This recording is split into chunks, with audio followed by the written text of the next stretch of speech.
ça. Moi, ce qui a été un moteur, c'est jamais j'ai ce poids à porter, il faut le porter. C'est beaucoup plus il faut servir et il faut continuer à servir. Donc, et c'était à plusieurs niveaux. C'était autant sur le plan intellectuel, c'est-à-dire en développant de la pensée, une vision des choses, que sur le plan de l'enseignement, c'est-à-dire enseigner, c'est transmettre. Avec la formule d'Aristote qui est juste, c'est qu'enseigner c'est apprendre deux fois, c'est-à-dire c'est un processus dans lequel on donne, on transmet, on est au service.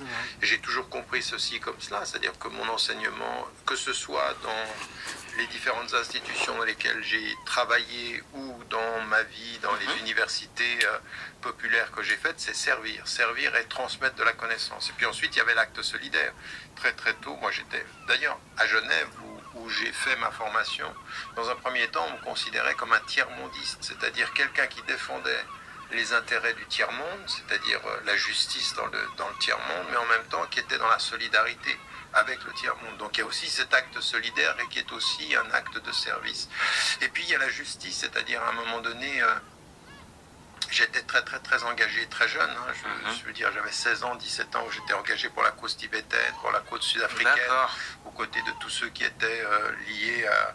Quand peu de gens parlaient de Mandela, on savait qu'il était, on était engagé avec toute cette cause-là. Donc ça, c'est quelque chose qui a participé de ma formation.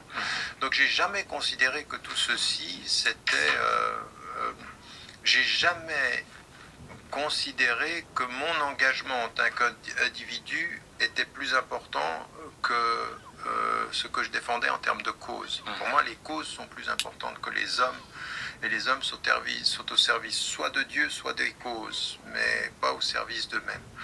Après, bien entendu, c'est sûr que suivant avec qui on travaille ou comment on travaille, les gens ont tendance à personnaliser, à personnifier, idéaliser. À regarder et à idéaliser même. Et c'est quelque chose qui, depuis le départ, j'ai toujours dit aux hommes, suivez le message, ne confondez pas avec l'homme. Comprenez le sens de ce que je dis, au sens où même pour moi ce que je dis est un idéal. Là, je le sentais pas trop, nous ne sommes pas trop chaud et tout. Il n'y a aucun homme qui est au niveau de l'idéal qu'il dessine. Il est lui-même en route. Mais le proverbe chinois, qui est aussi très islamique et très universel, est vrai. Quand le sage montre la lune, les insensés regardent le doigt. Pour pas dire autre chose. Je sais pas quoi d'autre, en tout cas le doigt, c'est qu'il devrait le montrer. Parce que moi j'ai assisté à une conférence à l'époque à Sarcelles, je sais pas si tu t'en souviens. Moi à la fin de cette conférence, je me souviens, je m'étais entretenu avec mon frère qui était présent également. Je lui ai dit mais si Dieu m'appelle maintenant, je suis foutu. Tellement tu représentais la personnification de la réussite presque. Et est-ce que tu penses pas qu'il y en ait plein qui sont tombés dans ce piège-là que tu avais déjà et tu nous avais déjà mis en alerte par rapport à ça? Alors ça dépend, c'est-à-dire que il faut se méfier des apparences, comme je le disais tout à l'heure, parce qu'en fait, au bout du compte, il faut se poser la question. Il y a 5 fois par jour pour les musulmans quelque chose de tout à fait singulier. 5 fois par jour, avant même d'avoir ce rendez-vous avec le divin, il y a dans l'appel à la prière cette formule qui dit « venez au succès ». Et le falah, c'est le succès. Et venir au succès, il faut s'arrêter un instant. Mais qu'est-ce que c'est que le succès? Le succès, est-ce que c'est de réussir sa vie au niveau financier, au niveau professionnel, au niveau humain, ou est-ce que le succès, c'est en toutes circonstances, sur le chemin le plus rocailleux qui soit, sur le chemin le plus difficile, le chemin le plus sinueux qui soit, réussir à garder sa ligne et à comprendre une chose, c'est que si nous ne sommes pas parfaits, le succès, ce sera à un moment donné de savoir gérer nos imperfections. Mais gérer nos imperfections, ça ne veut pas dire de les éviter, c'est-à-dire de se relever quand elles nous touchent, de se relever quand on tombe. Et le succès, c'est ça. Le succès, ce n'est pas une vie sans échec. Le succès, c'est de se relever de ses échecs. C'est vrai. C'est-à-dire de comprendre, et c'est pour ça que c'est comme ça qu'on comprend cette formule qui est tout à fait étonnante dans la tradition spirituelle et qu'on retrouve dans le christianisme et qu'on retrouve dans le judaïsme et qu'on retrouve dans toutes les traditions spirituelles, c'est que ceux qui sont les plus élevés spirituellement, ce sont ceux qui sont le plus mis à l'épreuve. Mais alors comment ça? C'est-à-dire quelqu'un qui... qu'on regarde même, je veux dire, dans l'histoire de Moïse ou dans l'histoire de Jésus, dans la tradition juive, dans la tradition chrétienne, dans la tradition musulmane, dans ce qu'a vécu même le Bouddha, ils ont été face à l'épreuve et pourtant ils sont élus. Quel est le rapport entre le succès de l'élu et l'épreuve perçue comme un échec? Eh bien, c'est exactement ceci, c'est-à-dire que le succès, ça n'est pas d'éviter l'épreuve ou l'échec, c'est d'en faire quelque chose, c'est de garder sa ligne, c'est de revenir. C'est de raison pour laquelle même la demande de pardon à Dieu dans les traditions, c'est revenir à lui, c'est-à-dire de considérer qu'on a pu... Et donc c'est cela qui est l'enseignement le plus important. Peut-être que moi j'ai écrit plus d'une trentaine de livres et ma vie maintenant est un de ces livres. Pour ceux qui nous écoutent là maintenant, et de comprendre une chose, c'est-à-dire que qu'est-ce qui ressort du livre de cette vie? Eh bien qu'on chemine à un moment donné, qu'on a les apparences d'un succès social, puis ensuite on a les apparences d'une chute sociale, mais qui pourrait être, elle, le succès spirituel que personne ne voyait. En d'autres termes, qu'est-ce que cela veut dire que les apparences sont trompeuses? C'est que vous pouvez être dans le succès social et peut-être dans la chute spirituelle, et dans la chute sociale et peut-être dans l'élévation spirituelle. Et c'est ça qu'il faut comprendre, c'est-à-dire que le succès, c'est ça. Le succès, ça n'est pas le non-échec, ce n'est pas la non-épreuve, c'est comment on se relève. D'accord. En tout cas, le message est passé. Professeur, est-ce que tu es conscient à quel point tu as changé la vie de certaines personnes? De par tes conseils avisés. Moi j'ai changé la vie de personne, moi. J'ai changé la vie de personne. Voilà. Tu vois, c'est intéressant parce que quand on se dit tu as changé la vie de quelqu'un, tu peux penser qu'à un moment donné, c'est toi qui portes ceci. Non. Dans ma vie, ce que j'ai toujours considéré, je n'étais qu'un instrument. Il se trouve que je ne crois pas au hasard, je crois au signe du divin. Et qu'à partir d'un certain moment, quand Dieu décide qu'un être peut être l'instrument de l'éveil de quelqu'un ou du fait que quelqu'un se relève, par exemple, moi j'ai rencontré dans ma vie des êtres humains qui sont partis extrêmement loin et que Dieu m'a mis là à un moment donné de leur vie pour qu'ils se relèvent. Mais Dieu, il m'a aussi mis dans certaines situations où les personnes que j'aurais pu aider à relever sont tombées. D'autres sont parties et d'autres sont mortes. Et c'est pour ça que je considère sur ce cheminement que l'instrument n'est pas la cause. Dieu est la cause et l'instrument est le moyen. Et donc à un moment donné, quand les gens disent « oui, mais tu m'as apporté tellement, oui, tu as fait », je dis « remercier le seul qui doit être remercié ». Et celui qui doit être remercié, c'est celui qui nous a mis ensemble là où nous nous retrouvons ensemble. C'est-à-dire c'est le divin. L'homme n'est qu'un instrument. D'accord. Bon. Au moins le message est passé. Tragique épisode, il y a eu la case prison dans tout ça. Est-ce que tu peux déjà nous dire dans un premier temps où en est l'affaire? Oui, je pense qu'il est important. On est en train de parvenir ces jours à des choses particulièrement importantes. Peut-être trois informations qui peuvent intéresser ceux qui nous suivent. La première, c'est que au vu de ce qui s'est passé en Suisse, mes avocats ont demandé un classement eu égard aux mensonges répétés et que confirme l'ensemble du dossier, à une analyse d'un psychiatre internationalement reconnu qui met en évidence que on ne peut pas entrer dans une considération qui serait que la personne aurait été manipulée, c'est plutôt le contraire. Et puis surtout une chose qui est, donc on est de ce point de vue-là sur un dossier suisse qui ne tient plus. Il faut aussi que les gens sachent que tout ce qu'ils ont entendu sur des dossiers ailleurs dans le monde, aux États-Unis ou ailleurs, il n'y a rien de tout ça. En fait, il n'y a qu'un dossier français. Parce que la plaignante suisse, elle est en contact depuis plus de 13 ans avec les plaignantes françaises, donc elles se connaissent depuis longtemps, contrairement à ce qu'on a dit. Donc dans le dossier suisse, ce qui s'est passé à un moment donné, c'est une perquisition qui a été demandée par le procureur. Le procureur en Suisse équivaut au juge d'instruction en France. Et là, on a découvert des choses tout à fait particulières, c'est-à-dire, effectivement, on savait déjà qu'il y avait eu des tractations financières entre un paparazzi et une des plaignantes. Elle voulait de l'argent pour un témoignage, il n'était pas du tout question de viol, c'était pour détruire ma réputation. Ce paparazzi, c'est le même que celui qui est impliqué dans l'affaire Jérém Star, c'est Jean-Paul Elfassi, qui voulait qui depuis longtemps veut me détruire. C'est un militant d'extrême droite, en même temps d'extrême droite israélienne, c'est-à-dire véritablement c'est quelqu'un qui dit que les musulmans sont en train d'infester la France. On est dans cette logique-là. Donc voilà, il est impliqué là. Donc ça, par rapport à la Suisse, on est dans une situation où la Suisse a révélé des choses importantes. Et puis surtout, on se rend compte que un certain nombre de personnes qu'on savait être impliquées, c'est vrai de Caroline Forest, c'est vrai de Alain Soral, sont dans le dossier et apparaissent. Donc on s'aperçoit qu'au-delà des femmes qui sont impliquées, il y a des gens autour qui les ont poussées. Maintenant, sur l'affaire française en tant que telle, ce qui vient de se passer très récemment, c'est que ce qu'on a essayé de construire en termes de oui, ce sont 5 femmes qui disent la même chose et un psychiatre qui est venu pour essayer de confirmer ceci. On a remis en cause, nous, la crédibilité du psychiatre au sens de son objectivité. Pourquoi? Parce qu'il est dans une association, il est membre d'un conseil scientifique, une association qui s'appelle Chibolette, et dont 16 personnes ont écrit contre moi. Donc on est vraiment dans une opposition idéologique. Et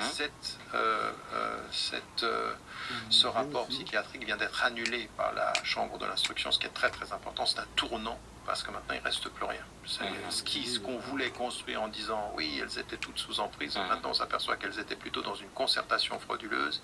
Elles se connaissaient, elles connaissaient des gens qui me voulaient du mal de ce point de vue-là.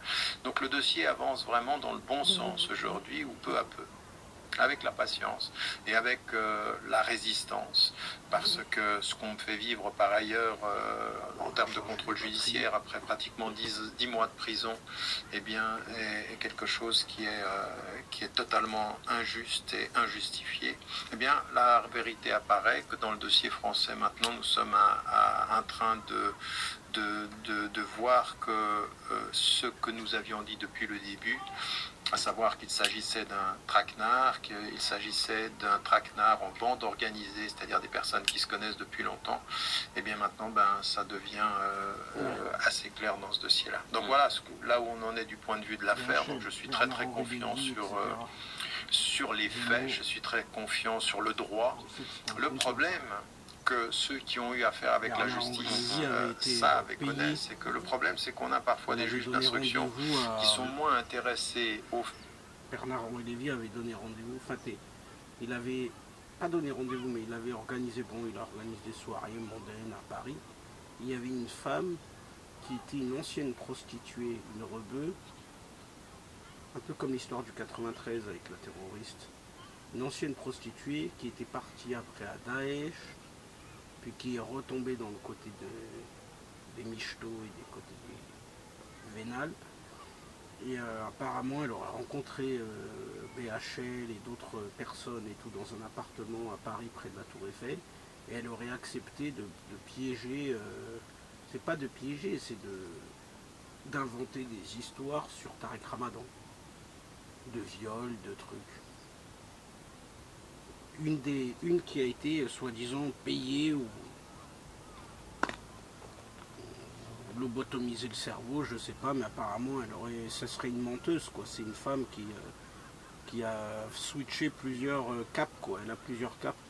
Une fois prostituée, une fois à Daesh, après elle revient dans les soirées. Un peu douteux, quoi. Un peu douteuse.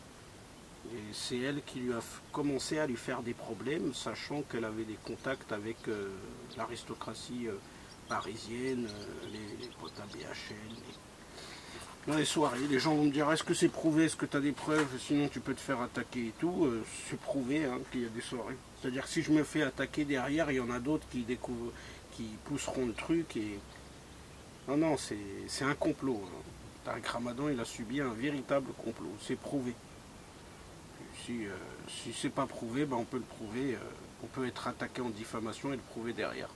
Fait et au droit, qu'ils sont intéressés à la personne qui est en face d'elle, sur le plan de sa couleur, sur le plan de son origine sociale ou sur le plan de sa religion. Et qu'à partir d'un certain moment, il faut... Je peux remonter le dossier, faire le rôle d'avocat, juge, analyste, etc., sortir les documents, montrer les points de concordance, ça s'appelle les corrélations, etc., points de concordance, bon truc, les preuves indirectes, les preuves directes, les gens, les langues qui se délient petit à petit. Non, il a subi un véritable complot. Mais c'est prouvé. Hein. Juste quand la mensonge prend l'ascenseur, la vérité prend l'escalier. Leur rappeler ceci, et c'est ce que je n'arrête pas de faire à mes juges d'instruction. Je lui dis, mais moi, je ne vous demande pas de m'aimer, je ne vous demande pas de partager mes idées, je vous demande de faire votre travail. C'est-à-dire les faits, rien que les faits, le droit, rien que le droit, et puis ensuite on est quitte. Je ne vous demande rien d'autre. Il se trouve que non. J'ai affaire à une instruction qui est à charge, mais pas pour des raisons de discrimination. Tu subis la discrimination que beaucoup ont subi. Tu serais blanc, tu t'appellerais Jérémy, aux yeux bleus, blonds, tu n'aurais pas subi pareil, tu aurais subi moins. Fait, mais pour des questions idéologiques et pour ce que je représentais. Parce qu'avant toute cette affaire-là, quelques mois avant ceci, un agent de la DGSI est venu me dire, venu me faire comprendre que je... Ton nom risque d'énerver beaucoup de personnes. Ramadan, c'est pas un nom commun, c'est pas un nom lambda, et ça énerve beaucoup, ça irrite. Voilà. C'est comme si quelqu'un s'appelait Jérémy Carême. Ça peut énerver plus d'un. Gênais. Et moi, si tu t'en souviens, je le disais dans les médias en France, je sais que je gêne et je sais qui je gêne. Et ben voilà, je veux dire, à un moment donné, on utilise ceci, on instrumentalise ceci. C'est pareil pour le Raphaël Torah. Hein. Voilà, ou je sais pas quoi. Je sais pas c'est quoi, ça aurait pu être Mohamed Coran. T'as un nom un peu spécial. Il est mensonge. Et c'est magnifique les noms spéciaux. Moi j'aime beaucoup. J'en ai un aussi spécial et c'est très très bien comme ça. Et des relations entre des femmes qui sont elles aussi manipulées, qui l'ont dit d'ailleurs. Hein. Je veux dire, de toutes les femmes qui sont dans ce dossier-là, il n'y en a pas une qui n'est pas elle-même utilisée dans sa correspondance le mot soit de traquenard. C'est des noms qui laissent interrogation, qui laissent interroger, qui laissent pas que des noms qui laissent à désirer, des noms qui laissent une interrogation ou à interrogation. Soit de complot, faudrait les écouter. Et comment t'expliques que ça fait pas les gros titres? Parce que je représente en France un vrai problème. Et je représente en France un vrai problème quand il s'est agi de me salir et de me faire tomber. Là, ça a fait les titres partout. Ça a fait les titres des chaînes d'information continue, BFM TV, etc. Il y en a qui cherchent leur origine, quoi. Ils sont en train d'encore chercher leur arbre généalogique. Et puis ils entendent un mec qui s'appelle le nom Ramadan, ils se disent merde. Putain, il a 10 000 ans d'histoire celui-là. Et il n'a même pas besoin de retracer son arbre généalogique. Il est déjà inscrit dans son nom. Des titres comme Le Monde et tout ceci. Mais quand on leur a dit, mais attendez, mais est-ce que si vous regardez les faits, si... alors là, il n'y a plus personne. Pourquoi? Parce que, en fait, c'est vrai que nous sommes dans une société libre, au sens où nous pouvons nous exprimer, et là je peux m'exprimer, mais il se trouve quand même que quand il s'agit des médias, il ne faut pas se poser la question de la liberté de la plume du journaliste, mais de leur autorité de celui qui finance la plume, c'est-à-dire de ceux qui tiennent. Et ceux-ci ne me sont pas favorables. Ils ne me sont pas favorables, et depuis longtemps, parce que certains pensent que je ne viens plus dans les médias après l'affaire. C'est pas vrai. Depuis l'arrivée au pouvoir de Hollande et de Manuel Valls aux affaires, en particulier à l'intérieur, c'était fini, j'étais plus dans les médias français déjà. Donc tout ce qu'il y a maintenant sur Internet, sur mes apparitions dans les médias, ça date depuis d'avant 2012. Et donc aujourd'hui on n'en parle pas dans les médias, mais on voit quand même peu à peu qu'un certain nombre de journalistes commencent maintenant à se rendre compte qu'ils ont été bernés, qu'on les a menés en bateau, et puis d'autres qui étaient les premiers à me salir seront les derniers à reconnaître leurs erreurs. Et non pas parce qu'ils sont journalistes, mais ils sont d'abord dans une